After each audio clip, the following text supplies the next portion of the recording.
I usually don't do this type of video, but this is kind of the first time I've bought something that's more than the base game. So this is Final Fantasy VII Remake Deluxe Edition. That's what the box looks like. It's pretty beefy, pretty thick. You know, has like a nice, it's weighty.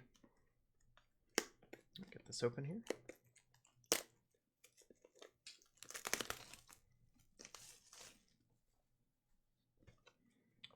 So you have, looks like, opens on either side. We'll just open this side.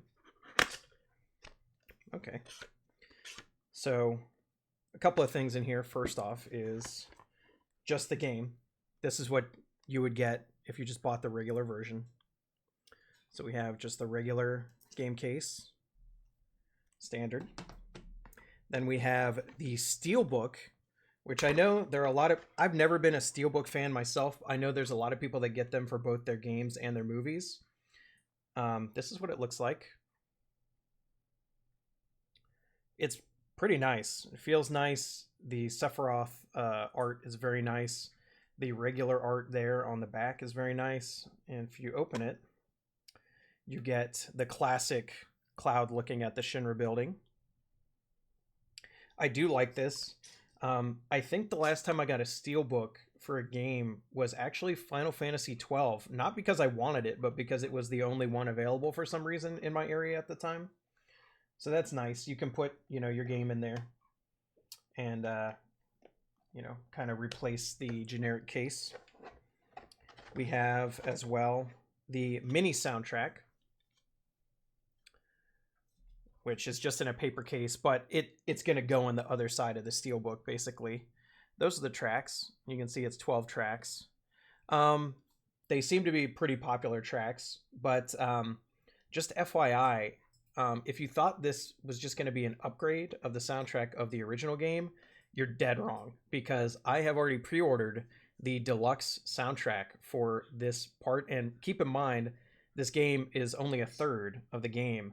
The original Final Fantasy VII soundtrack back in 1997 was 3 discs long, and I believe, somewhere in the range of 70 tracks or something. Just for this part of the game, for the remake, is 8 discs on the soundtrack. So I've pre-ordered that. It's on the way. So this mini soundtrack will probably get ripped just because I'm a completionist like that.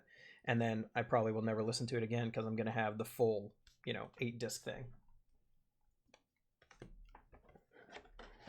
And then we have the whole reason I got the deluxe edition is right here. The art book. Yes, it's very small for an art book. It's not like the big coffee table art books that they put out for Zelda or Final Fantasy games in the past. It is small. It's I believe it's only, let's see here. It's only 60 pages or so. Has a section for characters, summons, enemies, environments, gadgets, and tech. So I will check this out and then probably just stick it on a bookshelf. We have a lot of display cases in the house where I can kind of stick it. But there is not only the digital art, but also the concept art. So you can see here concept art for Young Cloud and Toad Cloud. I like concept art. Ooh, okay. We have Young Aerith. So that's pretty nice. This is artwork that did not exist for the original game. I've seen all the concept art for original Final Fantasy VII, of course. But we have, pages for Tifa, Barret,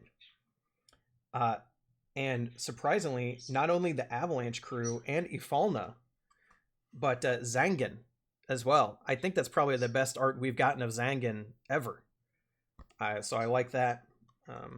Not too shabby. We have Sephiroth, some Shinra guys, a guy named Roshu. I don't know who he is. I assume he's a character they've added here in the remake. Ooh, and then we get Shinra executives and Turks. It looks good. I mean, the artwork is lush like you would expect, and you can tell, I mean, they didn't go half measures on this. It is very nice, and you could tell they've kind of made sure they don't bungle this one as they have, the last couple of stuff. We have the summons, of course, your classic Ifrit and Shiva spread there. We had, the Moogle and stuff, Leviathan, Bahamut. And then we get some bosses, enemies, which is all great concept art. Like, you know, some of these enemies are rather cartoonish in original Final Fantasy VII, and I'm very surprised at how well they've translated them to, like, you know, modern systems and not like make them, those cartoonish designs look very serious. So we have like a lot of enemies in here. Like, I'm not going to show it all. Ooh, I will show this one though. Check out Genova. Look at her. It's pretty awesome.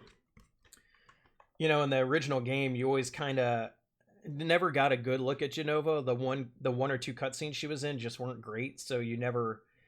But that's what she should look like. I like that a lot. We have environmental art, which is always good, although I'll get most of it digitally just for like wallpapers and stuff. And then let's see, Shinra building, more objects or like weapons. Oh yeah, whole pages of weapons for Cloud, Barret, Shinra, Aerith, Tifa. You know, all the stuff you'd expect, like the bike. And yeah.